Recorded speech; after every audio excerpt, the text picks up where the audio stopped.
Hi అండి. Welcome to Lasya hobbies. ఎలా ఉన్నారు? అందరూ బాగున్నారా? నేనైతే చాలా బాగున్నానండి. సో ఈరోజు వీడియో వచ్చేసింది ముఖ్యంగా వేస్ట్‌గా పడేసే ఆయిల్ కవర్స్‌నైతే ఎలా యూజ్ చేసుకోవాలో కిచెన్‌లో అయితే ఆడవాళ్ళకి అందరికీ ప్రతి ఒక్కరికి బాగా హెల్ప్ అయ్యే ఈ టిప్స్ అయితే షేర్ చేస్తానండి. వీడియోని ఎక్కడ స్కిప్ చేయకుండా చివరి వరకు అయితే చూడండి ఫ్రెండ్స్.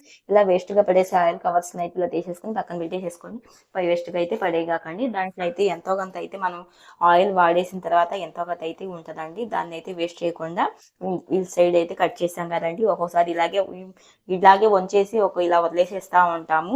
ఎంత వదిలేసినా సరే అండి మనకి ఆయిల్ అయితే కొంచెం అయితే ఉంటుంది. అడుగు భాగానైతే కొంచెంగా ఇలా కట్ చేసుకోవాలి. ఇలా ఒక బౌల్ని అయితే తీసేసుకోండి. ఇలా ఒక అరగంట పాటు ఇలా వదిలేసేసామనుకోండి, అడుగు సైడ్ కూడా కట్ చేసేసి ఇలా ఒక అరగంట పాటు ఇలా వదిలేసేసేయండి. మన దాంట్లో నుంచి అర స్పూన్ అయినా సరే, ఒక టేబుల్ స్పూన్ అయినా ఆయిల్ అయినా వస్తుందండి. ఎందుకంటే అది ఎంతో ఖరీదు పెట్టి మనం ఆయిల్ అయితే కొంటా ఉంటాం కదండి. చూసారు కదా, ఇలా ఆయిల్ అయితే వస్తూ ఉంటుంది.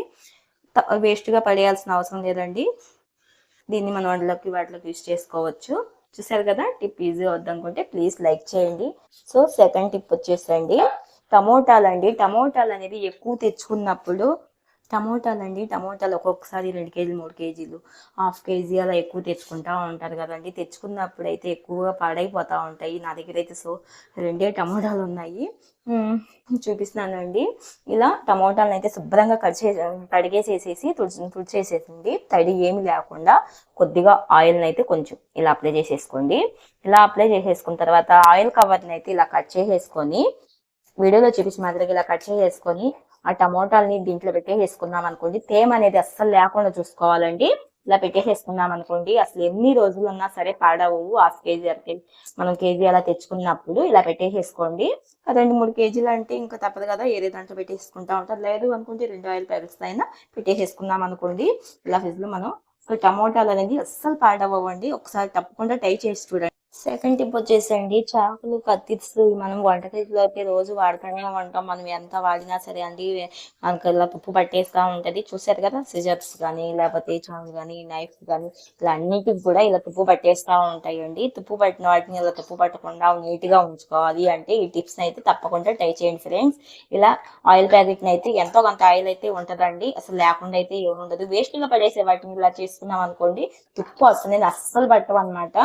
ఎప్పుడు కొత్త ఇలాగే ఉంటాయి. ఇలా పెట్టేసేసుకొని ఒక చోట పెట్టేసేసుకున్నాం అనుకోండి, ఆ ఆయిల్ కి తుప్పు పట్టకుండా నీట్ గా ఉంటాయి. ఒకసారి ఖచ్చితంగా ట్రై చేసి చూడండి, మీకే రిజల్ట్ అనేది తెలుస్తుందండి, నేను చెప్పడం కూడా కాదు. అలాగే కటింగ్ బ్లేడ్లు కానీ స్క్రూ డ్రైవర్లు కానీ అవి కూడా తుప్పు పడతా ఉంటాయి కదండి. వాటిని కూడా ఆయిల్ ప్యాకెట్లు ఇలా పెట్టేసేసుకుందాం అనుకోండి, నీట్ గా ఉంటాయి అనమాట. మరొక యూజ్ఫుల్ టిప్ అండి, మనకి చిన్నపిల్లలు ఉన్నా సరే, మనమైనా ఆడవాళ్ళం ఎవరమైనా సరే టిక్ టాక్లు కానీ లేకపోతే హెయిర్ పిన్స్ కానీ ఇలాంటివి వాడుతూనే ఉంటాము. ఇలా డబ్బాలో వేసి పెడతా ఉంటామండి. అవి వాడంగా తుప్పు పట్టిపోతూ ఉంటాయి అనమాట, పాడైపోతూ ఉంటాయి. అలా పాడవకుండా ఉండాలి అంటే ఒక ఆయిల్ ప్యాకెట్ని అయితే ఇంకొక ఆయిల్ ప్యాకెట్ తీసేసుకొని ఇలా కట్ చేసేసుకోండి. ఇలా కట్ చేసేసుకొని ఆయిల్ ప్యాకెట్లు ఇలా పెట్టేసేసుకొని ఈ విధంగా దీంట్లో పెట్టేసేసుకొని మనం డబ్బాలో కనుక పెట్టేసామనుకోండి, నీట్గా చక్కగా ఉంటుంది. మూత పెట్టేసేసుకుంటే ఎప్పుడు తీసుకున్నా సరే కొత్త ఇలాగా ఉంటాయి అన్నమాట. ఇలా పెట్టేసేసుకున్నాం అనుకోండి, నీట్గా ఉంటాయి. ఖచ్చితంగా చూడండి ఒకసారి ఇలా ట్రై చేసి తుప్పు పట్టిపోయిన వాటిని అయితే యూజ్ చేసుకోవచ్చు. వాటి మీద షైనింగ్ కూడా చక్కగా వస్తాయండి. చూసారు కదా, ఈ విధంగా పెట్టేసేసుకోవాలి. అలా ఆయిల్ ప్యాకెట్తోనే మూత పెట్టేసేసుకున్నాం అనుకోండి, దాంట్లోనే ఉంటాయి, తుప్పు పట్టకుండా నీట్గా ఉంటాయి అన్నమాట. మరో ఫీజిబుల్ టిప్ అండి, ఇలా పెనులు కానివ్వండి, మన ఇనప పెనులు ఉంటాయి కదండి, పెను అయినా సరే పూరి తీసుకునే ఈ ప్లేస్ ఉంటాయి కదా, ఇవన్నీ మనకి తుప్పు పట్టిపోతూ ఉంటాయండి. చూసారు కదా, ఇనప పెను తీసుకుంటే ఇలా తుప్పు పట్టేస్తూ ఉంటుంది. ఎందుకంటే వాడుతూ ఉంటే నీట్గా ఉంటుంది. ఎప్పుడైనా వాడకుండా పక్కన పెట్టేసేసామనుకోండి, పెను తుప్పు పట్టేస్తుంటుంది.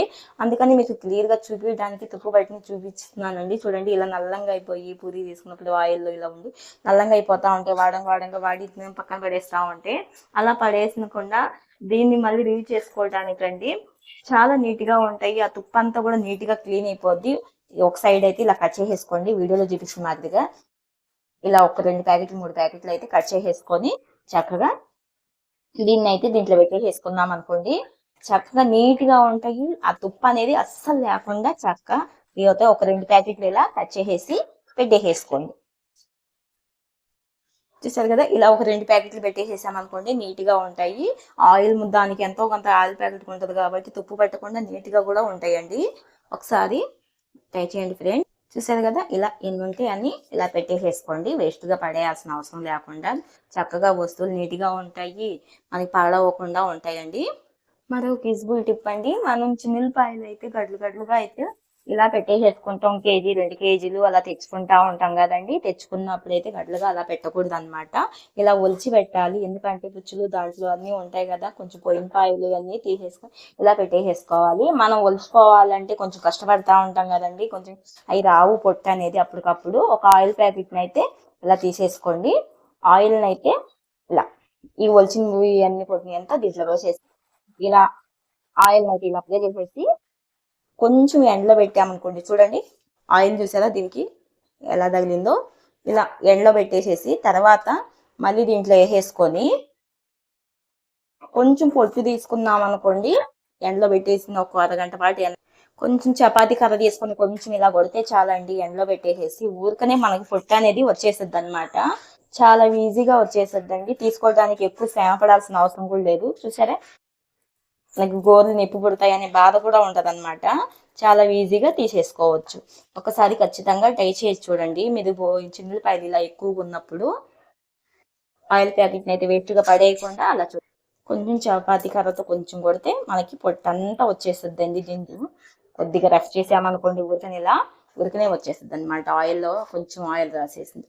ఆయిల్ దేనికి సపరేట్గా రాయాల్సిన పని ఏం లేదండి. ఆయిల్ ప్యాకెట్ వేస్ట్‌గా పడేసే వాటిని మనం చూసారు కదండి, ఇలా ఎన్ని కావాలంటే అన్ని ఇలా ఈజీగా చేసుకోవచ్చు అనమాట. కొంచెం ఎండలో పెట్టేసేసి కొంచెం చపాతీ కర్ర తీసుకొని కొడితే కొంచెం ఊరికనే మనకి పొట్టు అనేది ఈజీగా వచ్చేస్తుంది. చూసారు కదా, శ్రమ పడాల్సిన అవసరం లేకుండా ఇలా ఎన్ని ఆయిల్ని అయితే తీసుకోవచ్చు. మరో ఫీజిబుల్ టిప్ అండి. హెయిర్ రింగ్స్ అనేది రకరకాల అంటే మనం శారీస్ మీదకి డ్రెస్ల మీదకి అలా కొంటానే ఉంటాం కదండి. ఆడపిల్లలు ఉన్న కాడ ఇంకా ఎక్కువ రకరకాల కొంటా ఉంటాము. వాటి మీద షైనింగ్ కానివ్వండి, లేకపోతే తుప్పు పట్టిపోయి ఆ చీరలు వెనకాల తుప్పు పట్టిపోయి అంతా పాడైపోతూ ఉంటాయి. అలా పాడైపోయినప్పుడు మనం డబ్బాలో పెట్టి అలా పెట్టడం కన్నా కూడా ఇలా ఆయిల్ ప్యాకెట్లో పెట్టేసేసి ఇలా పెట్టేసేసుకున్నాం అనుకోండి, వాటి మీద షైనింగ్ వస్తాయి. నల్లబడి మొత్తం షైనింగ్ వస్తాయి అన్నమాట. చాలా షైనింగ్గా ఉంటాయి. తుప్పు పట్టకుండా నీట్గా ఉంటాయండి. ఇలా పెట్టేసేసుకోవాలి. డబ్బాలు ఇలా పెట్టేసేసుకుందాం అనుకోండి, చక్కగా ఉంటుంది అనమాట. మరో ఫీజిబుల్ టిప్ అండి. మనకి ఇలాంటి కోవిడ్ మంచాలు ఉంటాయి కదండి. ఇలా మంచాలకి డబ్బా మంచాలకి వాటికి మనం షైనింగ్ అనేది మంచాలకి షైనింగ్ అనేది తగ్గిపోతూ ఉంటుందండి. ఇలాంటి అయితే చూసారు కదా, ప్లేవుడ్ మంచాలకైతే షైనింగ్ అనేది తగ్గిపోతూ ఉంటుంది. ఇలా తగ్గిపోయినప్పుడు జస్ట్ ఇలా చూడండి, వీటి మీద ఎన్ని సంవత్సరాలు తీసుకున్న మంచాలైనా సరే మళ్ళీ కొత్త ఇలాగే షైనింగ్గా ఉండాలి అంటే ఒక ఆయిల్ ప్యాకెట్ని అయితే తీసేసుకొని ఒక ప్యాకెట్ని అయితే ఇలా కట్ చేసేసుకోవాలి. ఈ ఆయిల్ ఉంటుంది కదండి, ఈ ఆయిల్తో మనం నీట్గా క్లీన్ చేసుకున్నాం అనుకోండి, వాటి మీద షైనింగ్ ఉంటుంది. దాని మీద జస్ట్ అంతా మొత్తం పోయి నీట్గా ఉంటుంది అన్నమాట. ఎంత షైనింగ్ ఉంటాయి అంటే చాలా నీట్గా ఉంటాయి. అలాగే మనకి మెయిన్ డోర్ ఉంటుంది కదండి గుమ్మం దగ్గర, ఆ డోర్ కూడా దగ్గర డోర్ ఉంటుంది కదా, ఆ డోర్కి క్లీన్ చేయక నీట్గా చూసారా. ఇందాక చూసినప్పుడు ఎంత ఎలా ఉందో ఇప్పుడు చేసే మనం క్లీన్ చేసిన తర్వాత ఎలా షైనింగ్గా ఉందో మీకే క్లీన్గా కనపడుతుంది కదా వీడియోలో అయితే. ఇలా వారంకోసారి అయినా సరే నీట్గా క్లీన్ చేసుకోండి. మనకి వారంకోసారి అయినా ఆయిల్ ప్యాకెట్ అయితే వేస్ట్గా కట్ చేసి పడేస్తానే ఉంటాం కదండి ఆయిల్ వాడుకున్నప్పుడు. అలా పడేయకుండా ఇలా ఒకసారి పేవిడి చక్కల మంచాలకైతే ప్లేవుడ్ మంచాలకైతే ఇలా క్లీన్ చేసి చూడండి. ఎంత షైనింగ్ ఉంటాయి అంటే నేను చెప్పడం కాదు, వీడియోలో మీకు ఎలా కనిపిస్తుంది తెలియదు కదండి. నీట్గా ఉంటాయి. ఒకసారి ఖచ్చితంగా టేస్ట్ చేసి చూడండి. మెయిన్ గుమ్మం దగ్గర అయితే ఇలా గడపల దగ్గర మనకి ఇలా పట్టేస్తూ ఉంటుంది కదండి. ఆయిల్తో కొంచెం ఇలా చేసామనుకోండి, డోర్ కూడా పట్టేయకుండా నీట్గా అయితే ఉంటుందండి. లాక్ చేసి మనం ఇలా చేయటం వల్ల అప్పుడప్పుడు నీట్గా ఉంటాయి, షైనింగ్గా ఉంటాయి. అలాగే ప్లస్ మనకి లాక్ కూడా ఫ్రీగా అనమాట ఓపెన్ అవుతూ ఉంటాయి అనమాట, టైట్గా పట్టేయకుండా ఉంటుంది. సో చూసారు కదండి, ఈరోజు ఇంతేనండి ఈ వీడియోస్ వచ్చేసి. అన్ని యూజ్ఫుల్ టిప్స్ అయితే మీ కిచెన్లో ప్రతి ఒక్కరికి ఆడవాళ్ళకి బాగా యూజ్ అయ్యే టిప్స్ అయ్యానండి ఇవన్నీ కూడా. వీడియో కనుక నచ్చితే ప్లీజ్ అండి లైక్ చేయండి. ఇలాంటి యూజ్ఫుల్ వీడియోస్ని అయితే మీ ముందు తీసుకొస్తానే ఉంటాను. నచ్చితే మీ ఫ్రెండ్స్ కూడా షేర్ చేయండి. ఇలాగే మన ఛానల్ ఎవరైనా కొత్తగా చూస్తున్నట్టే ప్లీజ్ సబ్స్క్రైబ్ చేసుకోండి. వీడియో కనుక నచ్చితే మీ ఫ్రెండ్స్. Thank you.